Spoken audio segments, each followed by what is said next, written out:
নমস্কার বন্ধুরা, সবাইকে গোপু সোনা চ্যানেলে স্বাগত। বন্ধুরা, আজকে আমাদের আলোচনার বিষয় হলো মাঘ মাসে কৃষ্ণপক্ষে শর্তিলা একাদশীর মাহাত্ম্য কথা বা ব্রত কথা। চলুন বন্ধুরা জানা যাক। এই ব্রতর কাহিনী ভবিষ্যৎ পুরাণে বর্ণিত রয়েছে। একদিন দাল্লভ্য মুনি মহর্ষি পুলস্তকে জিজ্ঞাসা করলেন, জীবের দুর্গতি দেখে আমি ভাবছি, হায়, জীবগণ মহাপাপে লিপ্ত রয়েছে, অন্তিমে নরকে যাবে। কেমন করে এই মহা দুঃখের হাত থেকে রক্ষা পাবে, তার উপায় আপনি বলুন।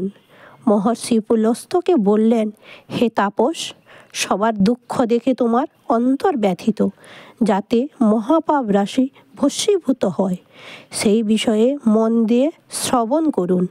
মাঘ মাসে কৃষ্ণপক্ষে শর্তিলা একাদশী যথাযথভাবে পালন করলে সকল পাপই ভস্মীভূত হয়। উক্ত তিথিতে একান্ত হৃদয়ে শ্রীহরির পূজা করবে।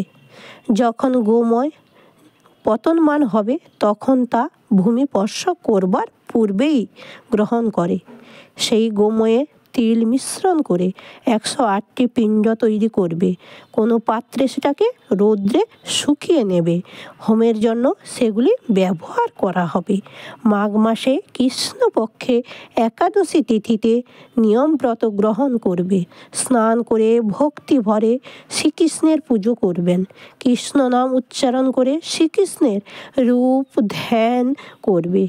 অগরু, কর্পূর, শর্করা, চন্দন প্রভৃতি মন্ত্র পাঠ করবে।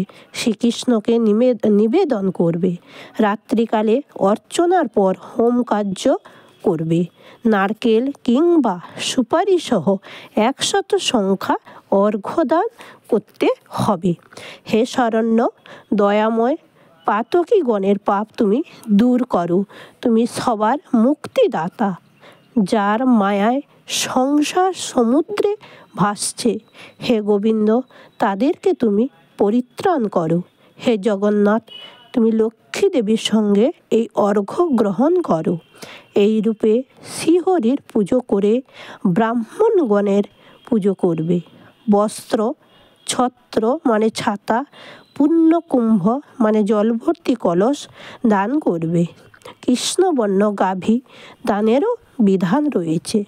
কৃষ্ণ তিল দান করলে ভগবান সন্তুষ্ট হন। সে তিল রোপণে যত তিলের সৃষ্টি হয়, তত সহস্র বছর তার স্বর্গবাস হয়।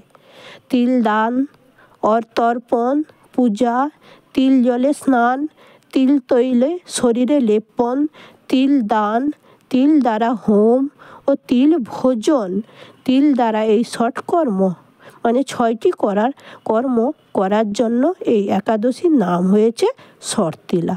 তাহলে এই একাদশীর নাম শর্তিলা হলো কেন বন্ধুরা?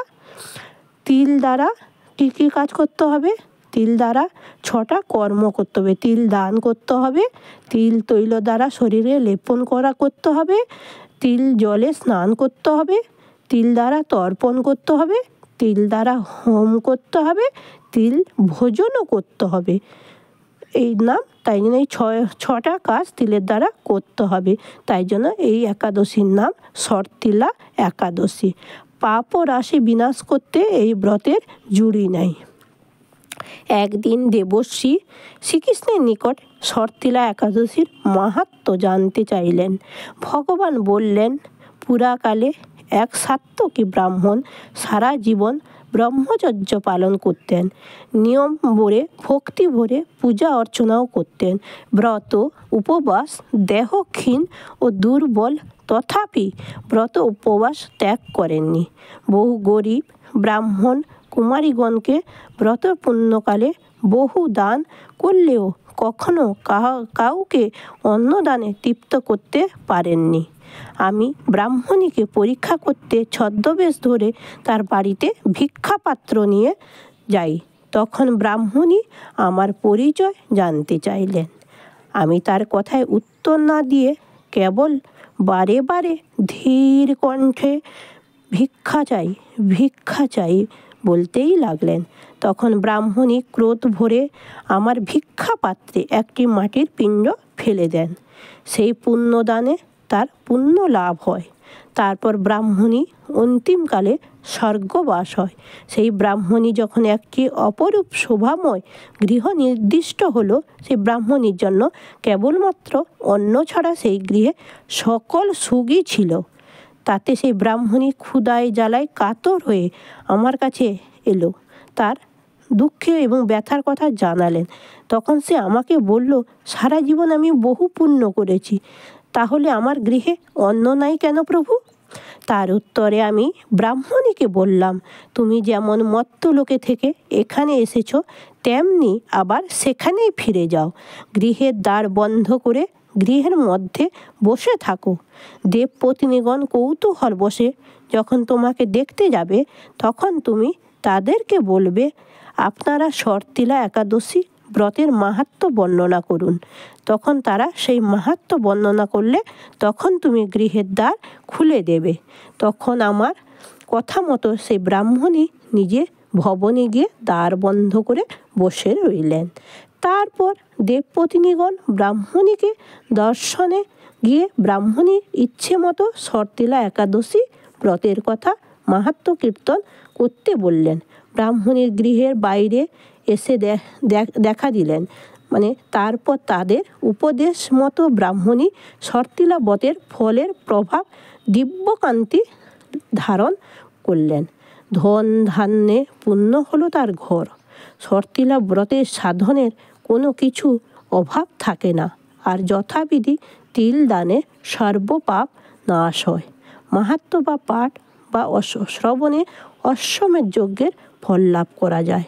তাহলে শর্তিলা একাদশীর মাহাত্ম্য পাঠ বা শ্রবণ করলে অশ্বমেধ যজ্ঞের ফল লাভ করা যায়। তাহলে এটাই ছিল আমাদের আজকে শর্তিলা একাদশী ব্রত কথা বা ব্রত মাহাত্ম্য। বন্ধুরা, অবশ্যই আজকে দিনে একবার হলে শ্রবণ বা পাঠ করবেন শর্তিলা একাদশী ব্রত কাহিনী। হরে কৃষ্ণ কৃষ্ণ কৃষ্ণ হরে হরে, হরে রাম রাম রাম হরে হরে। বন্ধুরা, আজকে যত খুশি বেশি বেশি করে হরির নাম মহামন্ত্র জপ করবেন। শ্রীকৃষ্ণ এবং রাধারানীর চরণে মনকে সমর্পণ করবেন। রাধে রাধে বন্ধুরা। হরি বল হরি বল হরি বল। রাধে রাধে রাধে রাধে রাধে রাধে। বন্ধুরা, আজ এই পর্যন্ত। সবাই ভালো থাকবেন, সাবধানে থাকবেন, সুস্থ থাকবেন। সকলে একবার শর্তিলা একাদশী ব্রতের মাহাত্ম্য পাঠ বা শ্রবণ অবশ্যই করবেন এবং তিল দান যথাশক্তি করবেন। গীতা গ্রন্থ অবশ্যই পাঠ বা শ্রবণ করবেন। নমস্কার, আজ এই পর্যন্ত। রাধে রাধে রাধে রাধে।